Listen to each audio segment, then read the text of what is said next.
Hi friends, welcome back to my channel. ಬನ್ನಿ, ಇವತ್ತು ನಾನು ಮೆಂತ್ಯ ಸೊಪ್ಪಿನ ಮೊಟ್ಟೆ ಪಲ್ಯ ಯಾವ ರೀತಿ ಮಾಡೋದು ಅಂತ ಸಿಂಪಲ್ ಆಗಿ ತೋರಿಸ್ಕೊಡ್ತೀನಿ.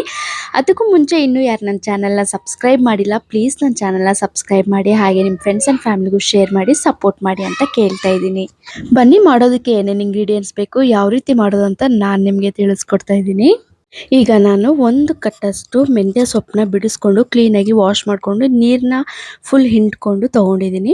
ಇದಕ್ಕೆ ನಾನು ಒಂದು 3 ಮೊಟ್ಟೆ, ದೊಡ್ಡ ಗಾತ್ರದಷ್ಟು ಒಂದು ಈರುಳ್ಳಿ, ಸಾಸಿವೆ, ಕರಿಬೇವು, ಹಾಗೆ ಒಂದು 3 ಹಸಿಮೆಣಸಿನ್ಕಾಯಿ, ಉಪ್ಪು ರುಚಿಗೆ ತಕ್ಕಷ್ಟು, ಹಾಗೆ ಅರಿಶಿನ ತೊಗೊಂಡಿದ್ದೀನಿ. ಸೊ ಇಷ್ಟು ಬಳಸ್ಕೊಂಡು ನಾನು ಯಾವ ರೀತಿ ಮಾಡ್ತೀನಿ ಅಂತ ಬನ್ನಿ ನೋಡ್ಕೊಂಡು ಬರೋಣ. ಈಗ ನಾನು ಕಡಾಯಿಗೆ ಒಂದು 4 ಟೇಬಲ್ ಸ್ಪೂನ್ ಅಷ್ಟು ಎಣ್ಣೆನ ಹಾಕ್ಕೊಳ್ತಾ ಇದ್ದೀನಿ. ಆಯಿಲ್ ಬಿಸಿ ಆದಮೇಲೆ ನಾನು ಇದಕ್ಕೆ ಸಾಸಿವೆನ ಹಾಕ್ಕೊಳ್ತಾ ಇದ್ದೀನಿ. ಸೊ ಸಾಸಿವೆ ಚಿಟಪಟ ಅಂತ ಅಂದಾದ್ಮೇಲೆ ನಾವು ಮಾಮೂಲಿ ಕರಿಬೇವನ್ನ ಹಾಕ್ಕೋಬೇಕು. ಸೊ ಕರಿಬೇವೆಲ್ಲ ಫ್ರೈ ಆಗಾದ್ಮೇಲೆ ನಾನು ಇದರಲ್ಲಿ 3 ಹಸಿಮೆಣಸಿನ್ಕಾಯಿ ಏನು ನಾನು ಗುಂಡಿಗೆ ಕಟ್ ಮಾಡಿ ಇಟ್ಕೊಂಡಿದ್ದೆ ಅದನ್ನು ಹಾಕ್ಕೊಂಡು, ಆನಿಯನ್ ಅಂದರೆ ಈರುಳ್ಳಿ, ಒಂದು ದೊಡ್ಡ ಗಾತ್ರದಷ್ಟು ಈರುಳ್ಳಿನ ತಗೊಂಡು ಅದಕ್ಕೆ ಒಂದು ಚಿಟಿಕೆ ಅರಿಶಿನ ಹಾಕ್ಕೊಂಡು ಮಿಕ್ಸ್ನ ಮಾಡ್ಕೊತಾ ಇದ್ದೀನಿ. ಸೊ ಈ ರೀತಿಯಾಗಿ ಮಿಕ್ಸ್ನ ಮಾಡ್ಕೋಬೇಕಾಗುತ್ತೆ. ಕ್ಲೀನಾಗಿ ಹಸಿ ವಾಸನೆ ಹೋಗೋವರೆಗೂ ಮತ್ತು ಈರುಳ್ಳಿ ಸ್ವಲ್ಪ ಫ್ರೈ ಆಗೋವರೆಗೂ ಫ್ರೈನ ಮಾಡ್ಕೊಳ್ಳಿ. ಅದಾದಮೇಲೆ ನಾನು ಏನು ವಾಶ್ ಮಾಡಿ ಇಟ್ಕೊಂಡಿದ್ದೆ ಮೆಂತ್ಯ ಸೊಪ್ಪು ಬಿಡಿಸ್ಕೊಂಡು, ಸೊ ಅದನ್ನು ಹಾಕ್ಕೊತಾ ಇದ್ದೀನಿ. ಮೆಂತ್ಯ ಸೊಪ್ಪು ಫ್ರೈ ಆಗೋವರೆಗೂ ಬೇಯೋದಕ್ಕೆ ಬಿಡಬೇಕು. ಸೊ ಸ್ವಲ್ಪ ಹೊತ್ತು ಒಂದು 10 ನಿಮಿಷ ಆದರೂ ಸೊಪ್ಪನ್ನು ಬೇಯೋದಕ್ಕೆ ಬಿಡಬೇಕು.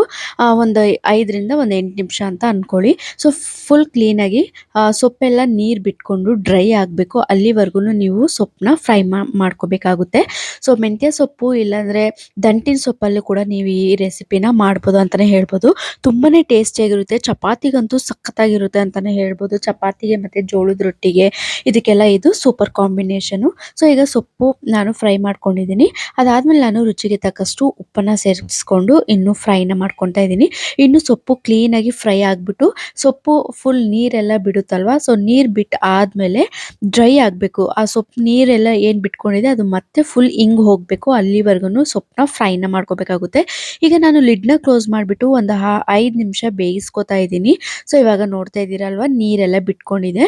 ಸೊ ಇವಾಗ ನೀರು ಏನಾಗಿದೆ ಅಲ್ವಾ ಅದೆಲ್ಲ ಡ್ರೈ ಆಗಬೇಕು. ಈಗ ಸೊಪ್ಪು ನೀರು ಬಿಟ್ಕೊಂಡಿದೆ ಅಲ್ವಾ, ಅದೆಲ್ಲ ಡ್ರೈ ಆಗೋವರೆಗೂ ಹಿಡ್ಕೊಳ್ತಿರೋ ಥರ ಫ್ರೈನ ಮಾಡ್ಕೊಳ್ಳಿ. ಸೊ ಕ್ಲೀನಾಗಿ ಫ್ರೈ ಮಾಡ್ಕೊಂಡು ಆದಮೇಲೆ ಇದಕ್ಕೆ ಇವಾಗ ನೋಡ್ತಾ ಇದ್ರಲ್ಲ ಇನ್ನೊಂದು ಚೂರು ನೀರಿದೆ, ಸೊ ಅದನ್ನು ಫುಲ್ ಡ್ರೈ ಮಾಡ್ಕೊಳ್ಳಿ. ಅದಾದಮೇಲೆ ನೀವು ಮೊಟ್ಟೆನ ಹಾಕ್ಕೋಬೇಕಾಗುತ್ತೆ, ಇಲ್ಲಾಂದರೆ ಅದು ನೀರಾಗಿ ಇರುತ್ತೆ. ಸೊ ಅದಕ್ಕೋಸ್ಕರನೇ ಹೇಳ್ತಾ ಇರೋದು. ಈಗ ನಾನು 3 ಮೊಟ್ಟೆ ಒಟ್ಟಿಗೆ ಹಾಕ್ಕೊತಾ ಇದ್ದೀನಿ. ನೋಡ್ತಾ ಇದ್ದೀರಲ್ವ, ಈಗ 3 ಮೊಟ್ಟೆ ಹಾಕ್ಕೊಂಡು ಗ್ಯಾಸ್ನ ಮೀಡಿಯಮ್ ಫ್ಲೇಮಲ್ಲಿ ಇಟ್ಕೊಂಡು ಈ ರೀತಿಯಾಗಿ ಮಿಕ್ಸ್ನ ಮಾಡ್ಕೊಳ್ಳಿ. ನಾನು ಯಾವ ರೀತಿಯಾಗಿ ಮಿಕ್ಸ್ ಮಾಡ್ಕೊತಾ ಇದ್ದೀನಿ ಅಲ್ವಾ ಆ ರೀತಿಯಾಗಿ ನೀವು ಕೂಡ ಮಿಕ್ಸ್ನ ಮಾಡ್ಕೊಳ್ಳಿ.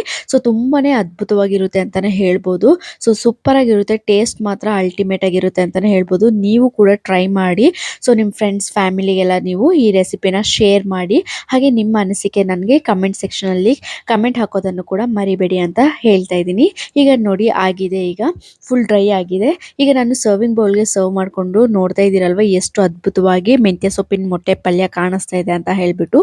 ಸೊ ಸೊಪ್ಪು ಒಳ್ಳೆ ಹೆಲ್ದಿನೇ, ಹಾಗೆ ಮೊಟ್ಟೆ ಕೂಡ ಹೆಲ್ದಿನೇ. ಸೊ ಈ ರೀತಿ ಮಾಡಿ ತಿನ್ನೋದ್ರಿಂದ ತುಂಬಾ ಟೇಸ್ಟಿಯಾಗಿ ಮತ್ತು ಚೇಂಜ್ ಇರುತ್ತೆ ಅಂತಲೇ ಹೇಳ್ಬೋದು. ಸೊ ನೀವು ಕೂಡ ಟ್ರೈ ಮಾಡಿ. ಸಿಗ್ತೀನಿ ನೆಕ್ಸ್ಟ್ ವ್ಲಾಗಲ್ಲಿ. Thank you for watching. Bye bye.